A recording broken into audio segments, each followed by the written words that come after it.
Good morning dear student. हम लोग बात कर रहे थे आवर्तबीजी पादपों में लैंगिक जनन के बारे में।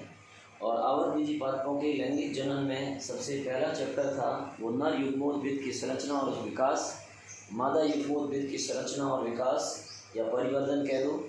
उसके बाद में था परागण, परागण के प्रकार, स्वपरागण और परपरागण के अनुकूलन, और उसके बाद में परपरागण की विभिन्न प्रकार की विधियाँ। और उसके बाद में हमने वापस बात की थी पराग स्त्रीकेशर, पारस्परिक क्रिया, असंगतता, दोहरा निषेचन। और उसके जस्ट बाद वापस हमने बात की कि दोहरे निषेचन का महत्व। और उसके बाद अगेन हमने वापस बात की थी लास्ट एपिसोड में निषेचन के पश्चात होने वाले परिवर्तन। और निषेचन के पश्चात होने वाले परिवर्तनों में सबसे पहला जो परिवर्तन था वो था भ्रूणपोष का परिवर्तन। दूसरे नंबर पे आपके पास में जो क्वेश्चन था द्विबीजपत्री पादपों में भ्रूण परिवर्तन। लेकिन ध्यान दें, आवर्तबीजी पादपों में एकमात्र संरचना होती है जो कि मूल रूप से हमारे पास में पाई जाती है, वो त्रिगुणित होती है, वो भ्रूणपोष है। तो हम लोग सबसे पहले बात करें कि कौन सी संरचना किस में बदलेगी, उसके बारे में बात कर रहे हैं। और आज वाले कंसेप्ट में मूल रूप से अपने पास में जो बातें की जाएगी, एक तो बीज का परिवर्तन और बीज के प्रकार, और दूसरा आपके पास में फल का परिवर्तन और फल के प्रकार, और लास्ट में हमारे पास में बात आएगी वो रहेगी सबसे पहले वो पीढ़ी एकांतरण या जीवन चक्र के बारे में आवर्तबीजी पादपों में। सबसे पहला मैं बात कर रहा था एक बीजांड की संरचना को आप चेक करें ताकि सारी चीज़ें आपकी क्लियर हो जाएगी। ये एक बीजांड है और इस बीजांड में भ्रूणकोष है। ये संरचना भ्रूणकोष कह लीजिए, मादा युग्मोद्भिद कह लीजिए। इस भ्रूणकोष और मादा युग्मोद्भिद संरचना में सबसे पहले जो भाग पाया जाता है वो इस प्रकार से होगा। यहाँ पर ये बीजांड की संरचना है और इस बीजांड संरचना में ये पूरा का पूरा भाग इस प्रकार से आपके पास में पाया जाता है। आपको चेक क्या करना है, ये बीजांड है, इसका ये संरचना पाया जाता है बीजांड व्रंत। क्या पाया जाता है बताओ? बीजांड व्रंत पाया जाता है। जो बीजांड व्रंत है वो आगे जाकर के बीज व्रंत में चेंज हो जाता है। और आपको अगर ध्यान हो तो जैसे मटर है या फिर आपके पास में दूसरी संरचना है जिसमें बीज जिसकी सहायता से फल के अंदर लगा रहता है, जैसे मतीरा आप खाते हो या आपके पास में खरबूजा खाते हो, बीज एक छोटी व्रंत जिस संरचना से लगा रहता है वो बीज व्रंत है। तो बीज व्रंत बनता है बीजांड व्रंत से। दूसरा हमारे यहाँ पर इसके बाद में पाया जाता है अध्यावरण पाया जाता है।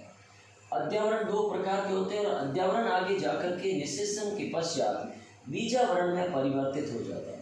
और बीजावरण हमारे पास में दो प्रकार का है, एक बाह्य और एक अंत।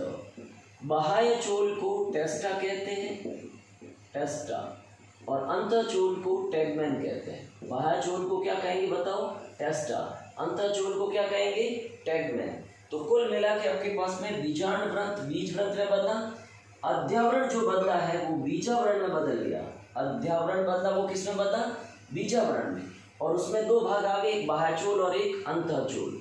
जो बाह्यचोल है उसको टेस्टा कहते हैं, टेस्टा बाह्य आवरण अध्यावरण से बनता है, टैगमैन अंतःचोल है और वो अंत अध्यावरण से बनता है। उसके बाद में हमारे पास में जो मूल संरचनाएं रहती है वो इस प्रकार, कई बार हालांकि बहुत कम केसेस में होता है, बीजांड काय। बीजांड काय वास्तव में एक द्विगुणित कोशिकीय आवरण है और ये निषेचन के पश्चात मैक्सिमम केसेस में अपभाषित होता है, नष्ट होता है। लेकिन कुछ ऐसे पादप हैं जिसमें ये परिभ्रूणपोष का निर्माण करता है। ध्यान रखना, परिभ्रूणपोष। और लेकिन ध्यान दें, परिभ्रूणपोष द्विगुणित है, भ्रूणपोष त्रिगुणित है, लेकिन परिभ्रूणपोष द्विगुणित है। किससे बनता है? बीजांड काय से। और इसके एग्जाम्पल आपके सिलेबस में है, बाकायदा क्वेश्चन भी आया हुआ है। एक तो काली मिर्च में ऐसा पाया जाता है और एक चकुंदर के अंदर भी ऐसा पाया जाता है। काली मिर्च और चकुंदर के अंदर बीजांड काय होता है, वो परिभ्रूणपोष का निर्माण करता है। प्रतिमुखी कोशिकाएं नष्ट हो जाती है, अपभाषित हो जाती है, नष्ट हो जाएगी। और द्वितीयक केंद्र कोशिका है, ये द्वितीयक केंद्र कोशिका या इसको ध्रुवीय केंद्र कोशिका बोल दो। ये द्वितीयक केंद्र कोशिका या ध्रुवीय केंद्र कोशिका ये आगे जाकर के भ्रूणपोष का निर्माण करती है, एंडोस्पर्म का। और जो भ्रूणपोष है वो हमारे पास में त्रिगुणित है, 3n अवस्था में पाया जाता है। और उसके बाद में रहा अंड कोशिका। जो अंड कोशिका है, बाकी सहायक कोशिकाएं नष्ट हो जाएगी, और जो अंड कोशिका है ये अंड कोशिका आगे जाकर के निषेचन के पश्चात युग्मनज, और युग्मनज के बाद में भ्रूण का परिवर्धन करती है। तो कुल मिला के एक विशेष रूप से जो बीजांड है वो बीजांड खुद बीज में बदलता है। ध्यान रखना, ये संपूर्ण बीजांड है, बीजांड खुद किस में बदलता है? बीजांड बदलता है बीज में, और बाकी संरचना आपके सामने। तो बीजांड बदला बीज में, बीजांड व्रंत बदला बीज व्रंत में, अंड कोशिका बदली भ्रूण में, द्वितीय केंद्र कोशिका बदल गई भ्रूणकोश में, अध्यावरण बदल गई बीजावरण में, बाह्यचूल, टेस्टा और टैगमैन, और बीजांड काय अभाषित होता है मैक्सिमम केसेस में, कुछ केसेस में सक्रिय होता है, तो ये परिभ्रूणकोश का निर्माण करके करता है। काली मिर्च चकुंद में ऐसा होता है, प्रतिमुखी कोशिकाएं नष्ट हो जाती है। अब आपको एक टेबल से आपके सामने रिप्रेजेंट दिया जा रहा है ताकि आपको ध्यान में रहे कि कौन सी संरचना किस में परिवर्तित होती है। देखो, सबसे पहली बात है, आप देखिए बीजांड व्रंत बदलता है बीज व्रंत में। बीजांड व्रंत किस में बदलता है? बीज व्रंत में परिवर्तित हो जाता है। बीजांड व्रंत बीज व्रंत में परिवर्तित होगा। देखो, सबसे पहला केस देख लीजिए, बीजांड व्रंत बदला बीज व्रंत में। नाभिका यहाँ पर भी नाभिका के रूप में ही काम करेगी। बीजांड काय अभाषित होगा। बीजांड काय क्या होगा? अभाषित। लेकिन कुछ कुछ केसेस में किसका निर्माण करेगा? परिभ्रूणपोष, लेकिन द्विगुणित होता है। अध्यावरण बदलेगा बीजावरण में। बीजावरण 2 है, टेस्टा है बाह्य आवरण, और टैगमैन है अंतःचोल या अंतःआवरण। भ्रूणपोष बनता है, भ्रूणपोष बनता है द्वितीयक केंद्रक कोशिका से। द्वितीयक केंद्रक कोशिका से बनेगा, लेकिन यह भ्रूणपोष द्वितीयक केंद्रक कोशिका से बनने के बाद उपयोग में आ जाता है भ्रूण परिवर्धन। लेकिन कई बार अगर रह जाता है, उपस्थित होता है, तो इस प्रकार के बीज होते हैं भ्रूणपोषी बीज कहलाते हैं, एल्बुमिनस बीज कहलाते हैं। सहायक और प्रतिमुखी कोशिकाएं अभाषित यानी नष्ट हो जाएगी। अंड कोशिका भ्रूण का निर्माण करेगी, द्वितीय केंद्र कोशिका भ्रूणपोष का निर्माण करेगी। तो ये सारे के सारे परिवर्तन हैं जिसके अंतर्गत कौन सी संरचना किस में परिवर्तित होती है। अब हम लोग बात करें सबसे पहले बीज के बारे में। आपसे जो बात की जा रही वो ये है कि बीज क्या है और किस प्रकार से परिवर्तित होता है। सबसे पहला आंसर आपको यही देना है कि वास्तव में जो ये एक आवरण है, यही आवरण हमारे पास में, और यहाँ से ये आवरण के रूप में, और ये आवरणीय संरचना ये हमारे पास में है बीजांड। एक ही शब्द में बोलना है, ये क्या है? बीजांड। और जो बीजांड होता है वो निषेचन के बाद किस में बदल जाता है? बीज में। तो बीजांड बदलता है बीज में। बोल बात क्लियर हुई? और जो अध्यावरण होता है वो अध्यावरण बदलता है किस में? बता दूं, बीजावरण। अध्यावरण किस में बदला? बीजावरण में बदल जाता है। और बीजावरण 2 है, एक हमारे पास में बाह्य जिसको टेस्टा कहते हैं, और एक है अंतःचोल या अंतःआवरण जिसको हम लोग टैगमैन के नाम से जानते हैं। टैगमैन, टेस्टा और टैगमैन। अगला कंसेप्ट क्या मान लो, नेक्स्ट जो हमारा कंसेप्ट आता है वो ये है, बीज पत्र के आधार पर, बीज पत्र के आधार पर, बीज पत्र के आधार पर बीज के प्रकार 2 प्रकार होता है, ध्यान रख लेना। एक बीज होता है एक बीजपत्री बीज, और एक होता है द्विबीजपत्री बीज। बीज पत्रों के आधार पर बीज के कितने प्रकार हुए? 2। एक है एक बीजपत्री बीज और एक है अपने पास में द्विबीजपत्री बीज। एक बीजपत्री बीज का मतलब ये हो कि बीज पत्र उसमें एक ही है। जैसे अपन लोग बात करें मक्का, मान लो ये मक्का है, मक्के के बीज में इस प्रकार से आपके पास में एक ही बीज पत्र होगा, और जो भ्रूण होगा वो उसके पार्श्व में लगा रहता है इस प्रकार से, और उसके चारों तरफ स्कूटेलम जैसी संरचना भी पाई जाती है। जितने भी घास कुल है, घास कुल के जितने भी पादप है, या दूसरे शब्दों में आप लोग अनाज कह दीजिए, गेहूं, बाजरा, मक्का, जौ, ज्वार या घास, सभी प्रकार की घास है, या प्याज, लहसुन, लीलियेसी कुल, ग्रेमिनेसी और लीलियेसी कुल के सभी बीज एक बीजपत्री है। एक बीजपत्री का मतलब बीजपत्र एक होगा, बीज पत्र के साथ में भ्रूणपोष का संग्रह होगा, भ्रूण खुद होगा बीज पत्र के पार्श्व में लेटरल साइड में लगा रहेगा। द्विबीजपत्री का मतलब बीज पत्रों की संख्या 2 होगी। जैसे आप इसका सबसे बेहतर उदाहरण ले सकते हो, चना ले सकते हो, मटर ले सकते हो। आप बनाओ तो भी इस प्रकार से, आप चाहो तो बना भी सकते हो, कोई बड़ी बात नहीं है। ये आपके पास में इस प्रकार से, ये दोनों बीज पत्र है और ये इसका भ्रूण भाग है। उसमें पार्श्व में था, दोनों बीज पत्रों के बीच में होगा। उसमें भ्रूणपोष का संग्रह था और स्कूटेलम, उनके भी एक बीजपत्री पादपों के बीज पत्र को स्कूटेलम कहते हैं, वो संरचना यहाँ पर नहीं होगी। वहां पर भ्रूण पार्श्व में था, यहाँ भ्रूण बीज में। यहाँ पर भ्रूणपोष का संग्रह था, यहाँ पर नहीं है। क्लियर। और जितने भी अपने पास में दाल कुल आता है, दलहन जितना है वो लगभग अपने पास में सब की सब द्विबीजपत्री है। और इसके बाद हमारे पास में भ्रूणपोष के आधार पर, ध्यान दें वापस, ये सारे क्वेश्चन आ रखे हैं। भ्रूणपोष के आधार पर बीज एक बार फिर 2 प्रकार के होते हैं। किसके आधार पर बोलो? भ्रूणपोष के आधार पर जो बीज होते हैं वो 2 प्रकार के। एक अपने पास में आता है भ्रूणपोषी बीज। कौन सा बीज? भ्रूणपोषी बीज। और दूसरा आता है अभ्रूणपोषी बीज।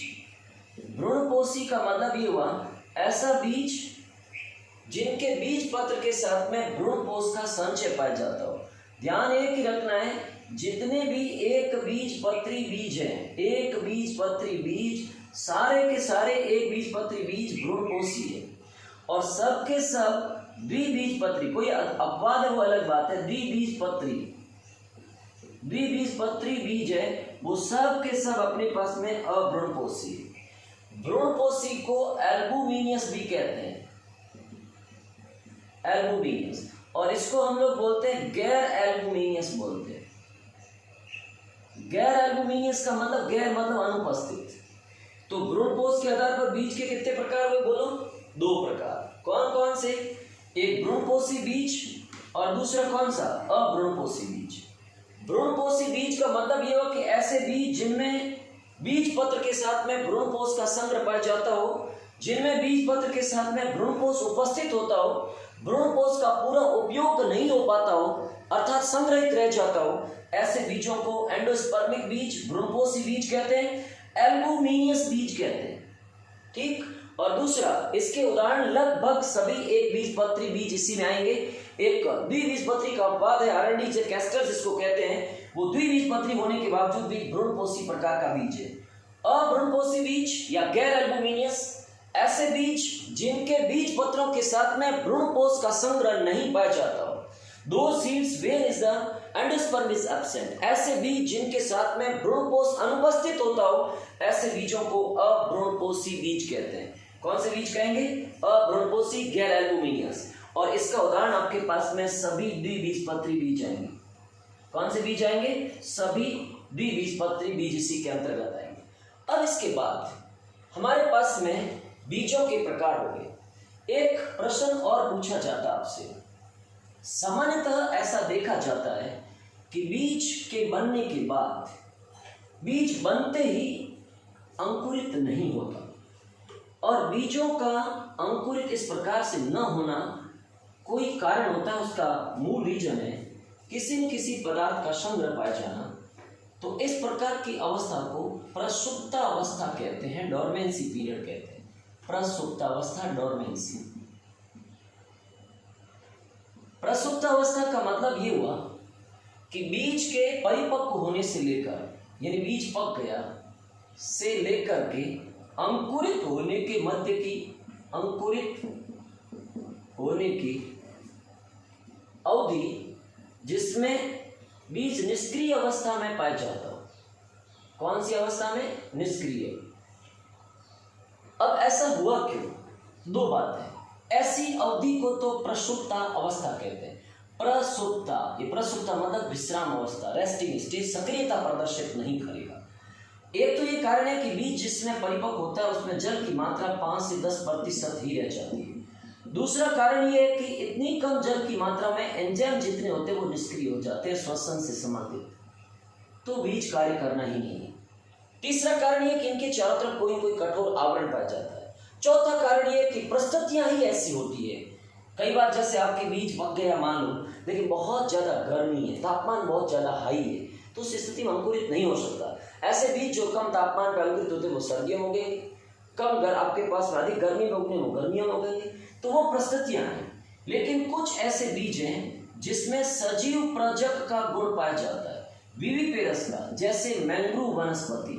जो मैंग्रोव वनस्पति है उसके अंतर्गत क्या होता है, देखो वहाँ होता ही है, ऐसे बीज विविपेरस बीज कहलाते हैं। फल के अंदर ही बीज अंकुरित हो जाते हैं, फल के यानी प्रसुप्त अवस्था उनकी होती ही नहीं, फल के अंदर ही बीज अंकुरित होते हैं, उसको विविपेरस या सजीव प्रजक बीज कहते हैं। जैसे मैंग्रोव वनस्पति में यही पाया जाता है। तो एक बार आपको एक बीजपत्री और द्विबीजपत्री का आपके पास में डायग्राम्स को रिप्रेजेंट करते देखो। सबसे पहले हमारे पास में सबसे पहला भाग ये है, ये जो बीज पाया जाता है, ये आपके पास में दिखाया जाने वाला बीज है वो द्विबीजपत्री बीज है। कौन सा बीज है? द्विबीजपत्री बीज है। और विशेष रूप से ये बीज जो शो किया गया है ये अरंडी का है, कैस्टर अरंडी। लेकिन आपको दो बातें और इसके साथ में अब आपको नोट करनी पड़ेगी। होता क्या है, आप लोगों में से कुछ लोगों ने देखा होगा, जो अरंडी का बीज होता है कैस्टर का, उसके साथ में बाहर की तरफ एक सफेद इस प्रकार का एक छोटी सी वृत्तनुमा संरचना पाई जाती है। एक छोटी वृत्तनुमा संरचना को करंकल कहते हैं। करंकल बीज के बाहर की तरफ, अरंडी के बीज के बाहर की तरफ छोटी वृत्तनुमा संरचना पाई जाती है, उसको करंकल कहते हैं। अगर वो करंकल नहीं है तो बीज अंकुरित नहीं होगा। और तीसरा, आपने शायद नाम सुना होगा लीची। लीची में खाए जाने योग्य भाग होता है एरिल। क्योंकि एरिल भाग खाए जाने योग्य है, वो मांसल भाग बनता है, और वो एरिल भाग लीची का हिस्सा है। वो आपके पास में एरिल भाग मतलब वायु उत्तकों से अधिक मांसल बना होता है। तीसरी बात हमारे पास में एक और है, परिभ्रूणपोष वाला शब्द और आता है, यानी जिसमें चकुंदर और काली मिर्च परिभ्रूणपोषी बीज के नाम से जाने जाएंगे। यहाँ पर आप चेक कर सकते हो, ये पूरा का पूरा फली आवरण है, उनके साथ में ये करंकल है। इसका प्रांकुर चोल और मूलांकुर चोल पाया जाएगा। प्रांकुर से प्रो बनेगा, मूलांकुर से मूल बनेगी, तो ये द्विबीजपत्री बीज हो जाएगी। इसी के साथ में एक बीजपत्री बीज की बात करें, देखो एक बीजपत्री बीज में सामान्यतः आपके पास में जो देखा जाता है वो ये है, यहाँ पर आपके पास में मक्के के बीज के बारे में बात की जाएगी, यानी मेज, ये मक्के का बीज है, ये पूरा का पूरा उसका भुट्टा है। इसमें से हमने एक बीज को अलग किया, और एक बीज को जो अलग किया वो इस प्रकार से, सबसे बाहरी जो लाइन आपको दिख रही है उसको फलासन कहते हैं। फल का आवरण है, फल का हिस्सा है उसका, जो कभी अलग नहीं होता है। और इसके साथ में जो हरे रंग के पत्ते इसको लपेट के रखते हैं भुट्टे को, उसको स्पेथ कहते हैं, स्पेथ। ये आपके पास में नॉन फर्टाइल होता है, अजननसम होता है। और उसके बाद में इसके बीज पत्र के साथ में एंडोस्पर्म लिखा है। एंडोस्पर्म का मतलब ये हो कि इस बीज के साथ में भ्रूणपोष पाया जाता है, और वे बीज जिनके साथ में भ्रूणपोष पाया जाता है उसको भ्रूणपोषी बीज कहते हैं। तो मक्का भी एक भ्रूणपोषी बीज है, एल्बुमिनियस बीज है। लेकिन एक बीजपत्री बीजों के बीज पत्र को, एक ही बीज पत्र होता है, द्विबीजपत्री में दो बीज पत्र होते हैं, तो जो बीज पत्र है उसको हम स्कूटेलम कहते हैं। ये रहा आपके पास में स्कूटेलम। एक बीजपत्री बीजों के बीज पत्र को स्कूटेलम कहा जाता है, एक्चुअली वो कॉटिलडॉन्स है। और ये लिखा हुआ एंडोस्पर्म यानी भ्रूणपोष पाया जाता है इसके साथ में। और ये एल्यूरॉन, एल्यूरॉन मतलब स्टार्च का संग्रह, वो किसका संग्रह है? स्टार्च। और ये पेरिकार्प, पेरिकार्प का मतलब होता है फल भित्ति, यानी बीज के चारों तरफ फल भित्ति पाई जाती है। और ये लिखा है सीड कोट, सीड कोट मतलब बीजावरण पाया जाता है। तो ये जो आपके पास में संरचना बनी है वो एक मक्का यानी एक बीजपत्री, ये कॉलियोराइजा, कॉलियोराइजा का मतलब प्रांकुर चोल है, सॉरी कॉलियोराइजा मतलब मूलांकुर चोल है, मूलांकुर चोल। और इधर ये आपके पास में कॉलियोप्टाइल यानी ये प्रांकुर चोल है, प्रांकुर चोल। प्रांकुर से प्रो बनेगा, मूलांकुर से मूल बनेगी। ये इसका CLS आपके पास में मेज का डायग्राम है। अगला नेक्स्ट टर्म हमारे पास में, ये तो सारी बातें हुई बीज के बारे में। जस्ट अगली बात आती है अपनी फल के बारे में। सामान्यतः देखो आप सिंपल से इसको फल को पहले तो भागों में बांट दीजिए ताकि आपका पढ़ना बहुत आसान हो सकता है। जो मूल रूप से ये देखा जाता है, अंडा से भाग होता है, बीजांड बीज में बना, तो अंडा से होता है निषेचन के बाद में फल में परिवर्तित होता है। किस में परिवर्तित होता है? फल में। कौन? अंडा से। Ovary change into the fruit, अंडा से फल में बदलता है। जो फल है उसके अंदर फल भित्तियां पाई जाती है, जिसमें 3 भित्तियां हैं, उनको एक्चुअल में हम लोग पेरिकार्प कहते हैं, फल भित्ति के नाम से जानते हैं। फल भित्तियां भी 3 प्रकार की होती है। एक फल भित्ति होती है उसको बाह्य भित्ति, दूसरे भाग को मध्य भित्ति और तीसरे भाग को अंतर्भित्ति। बाह्य भित्ति, मध्य भित्ति और अंतर्भित्ति। अलग अलग फलों में अलग अलग भागों को खाया जाता है। दूसरा प्रश्न आपके लिए आता है फल के प्रकार का। यूं तो फल के बहुत सारे प्रकार हैं, उससे आपको लेना देना नहीं है। आपके सिलेबस में मूल रूप से फल के प्रकार 2 दे रखे हैं। एक हमारे पास में दे रखा है सत्य फल। कौन सा फल? सत्य फल। और दूसरा आपके यहाँ पर लिखा है आभासी फल। सत्य फल यानी ट्रू फ्रूट्स किसको कहते हैं? सत्य फल का मतलब ये हुआ ऐसे फल जो अंडाशय से बनते हो। अंडाशय से बनने वाले जितने भी प्रकार के फल हैं वो सत्य फल है। और अब इस सीजन में आप लोग आम खाते हैं, आम एक सत्य फल है।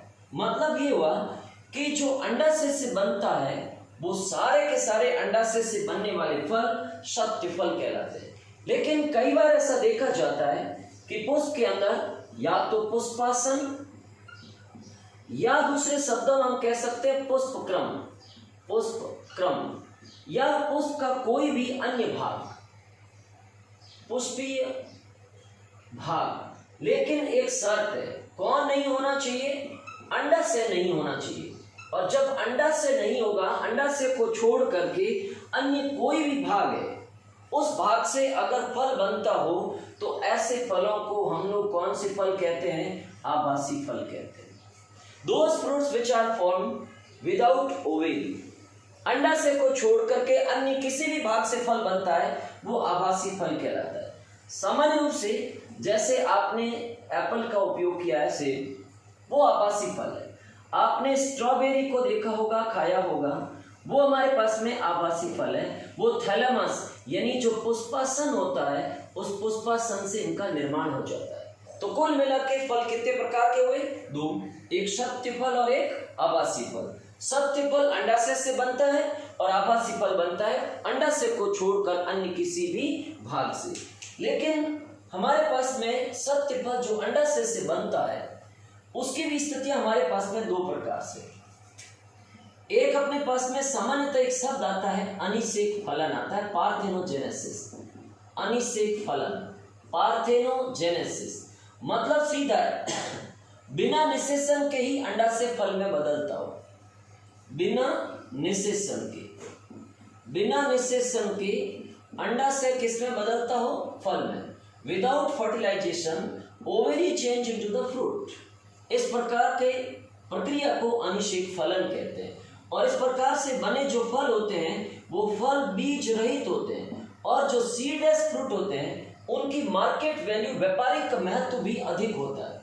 अनिषेक फलन पार्थेनोजेनेसिस प्रोसेस है। बिना निषेचन के ही अंडाशय फल में बदल जाता है।